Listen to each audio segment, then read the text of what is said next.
ASIS, PSIS. What's the ish? Let's dish alignment and anatomy.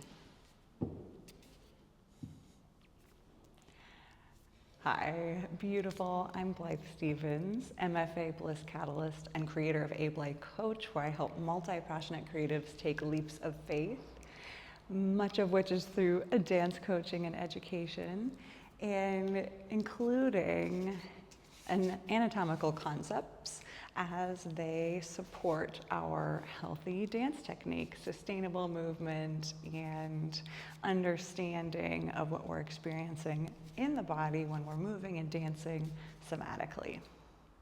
When we study dance technique, we talk about alignment, and that involves both stacking and lengthening and supporting the spine, upper body, and legs, but also as they meet in the middle at the hips.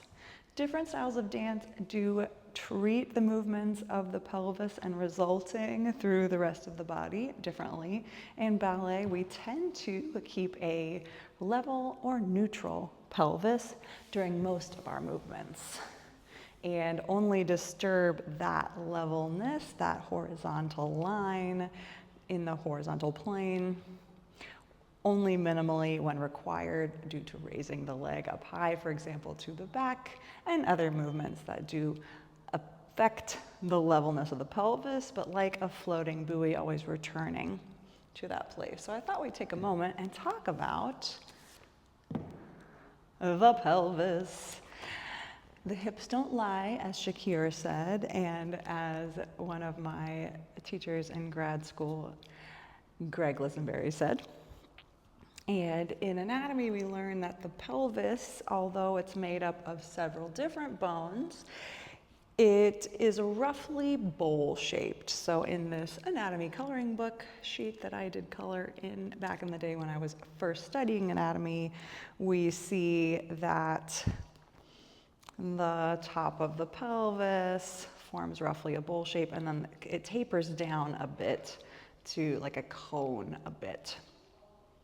So what's important to us in dance is that there's some hallmarks, some guideposts to seeing if the pelvis is level and when it's moving, how it's moving. And they are the ASIS and the PSIS, the anterior or front, superior top, iliac, here's my iliacus, spine, and the posterior, the back, superior iliac spine. What's cool about these is depending on our anatomy, but in most cases we can palpate them. We can touch through the skin, through the tissues, and actually feel where the top. So when we put our hands on our hips, those hips are the ASIS and the PSIS, and maybe along the side or not.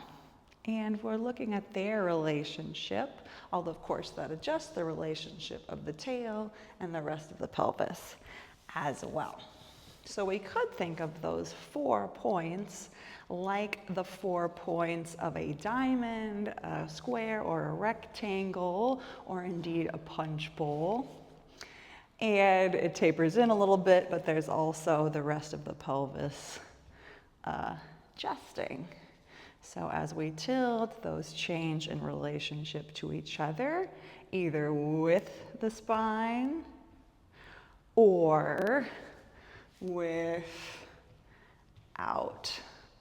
the spine fully reacting. So we are mostly keeping a buoyant support like that punch bowl, not pouring the punch or the soup in any direction more than necessary, and keeping fairly level. So when there's a pitch here, it will affect the rest of the alignment in profound ways, as well as where we place our weight in our feet and how we're organizing the body around the center line in general.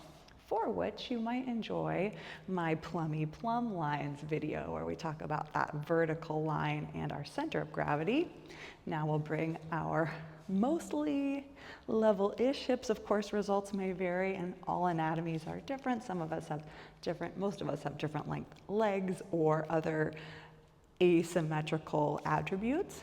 That's all fine. It's just a theory to help us become more aware of our placement, how it feels, how it supports our technique, and then experiment with that theory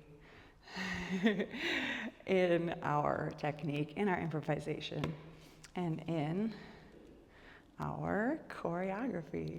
Of course, it is a challenge to keep that neutrality as we change levels, sometimes dramatically.